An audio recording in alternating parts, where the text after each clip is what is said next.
Assalamualaikum warahmatullahi wabarakatuh. Sabahul khair ya talami. Kaifa halukum? Ustaz harap kalian selalu sehat, selalu semangat, selalu dalam lindungan Allah, dan selalu bahagia ya. Oke, hari ini bertemu dengan Ustazah Yaya lagi di mata pelajaran fikih tentang adab-adab sholat berjamaah.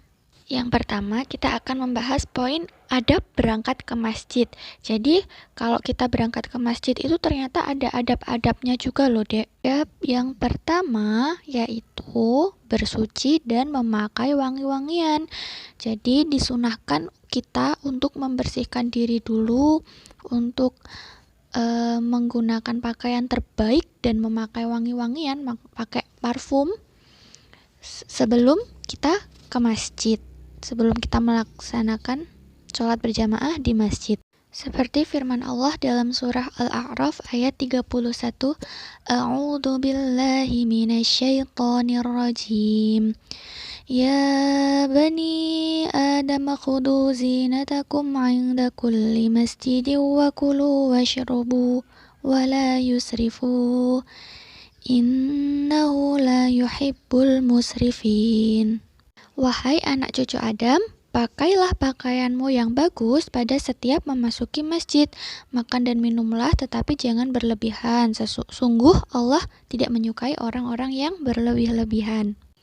Juga Rasulullah bersabda, yang artinya dari Abu Hurairah radhiyallahu anhu, ia berkata, Rasulullah shallallahu alaihi wasallam bersabda, barang siapa bersuci di rumahnya, lalu berjalan menuju salah satu rumah Allah untuk menunaikan sholat, satu kewajiban yang diwajibkan Allah, maka kedua langkahnya, yang satu menghapus kesalahannya, sedangkan yang lain mengangkat derajatnya. Hadis riwayat Muslim. Adab ke masjid yang kedua yaitu datang lebih awal. Jadi kita disunahkan untuk datang lebih awal ke masjid, karena demikian itu menunjukkan kesungguhan orang untuk mendapatkan soft-soft yang pertama. Kan kalau mendapat soft yang pertama itu diibaratkan mendapat unta. Dari Abu Hurairah radhiyallahu anhu, ia berkata, Rasulullah shallallahu alaihi wasallam bersabda, andaikan orang-orang mengetahui apa yang ada dalam azan dan shaf pertama, lalu mereka tidak menemukan jalan lain selain mengundi, tentu mereka akan mengadakan undian. Kalau saja mereka mengetahui apa yang ada dalam datang lebih awal, pasti mereka akan berlomba-lomba melakukannya. Dan jika saja mereka mengetahui apa yang ada dalam sholat isya dan sholat subuh, tentu mereka akan mendatanginya sekalipun harus dengan merangkak. Adab ke masjid yang ketiga yaitu memendekkan langkah guna mendapat kebaikan.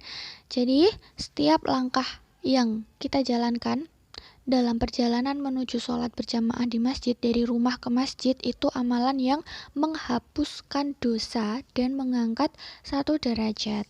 Seperti sabda Rasulullah, barang siapa yang bersuci di rumahnya lalu berjalan menuju salah satu rumah Allah untuk menunaikan sholat, satu kewajiban yang diwajibkan Allah, maka kedua langkahnya, yang satu menghapus kesalahannya atau dosanya, sedangkan yang lain mengangkat derajatnya. Hadis riwayat Muslim.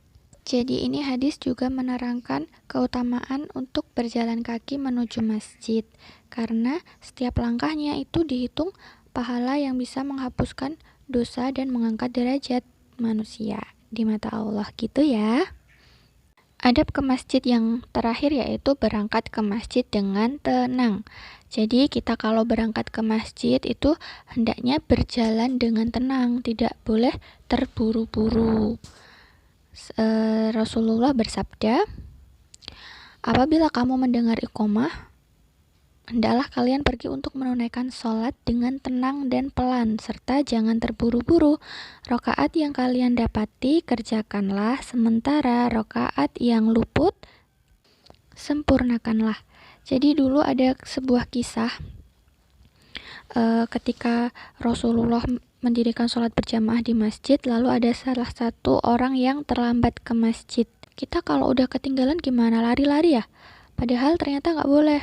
ketika dia lari-lari, lalu setelah selesai sholat Rasulullah menegurnya.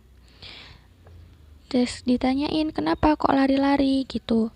Lalu orang itu menjawab, karena aku hendak menunaikan sholat ya Rasulullah. Kemudian Rasulullah mengingatkan, janganlah kamu ulangi perbuatan itu. Apabila kamu mendatangi tempat sholat, maka berjalanlah dan langkahkanlah kakimu dengan tenang. Apa saja bagian sholatmu yang kamu jumpai, maksudnya pas sampai masjid itu udah nyampe ketinggalan berapa rokaat, yaitu dikerjakan aja. Nanti selanjutnya rokaat yang terlewat maka sempurnakanlah. Seperti itu.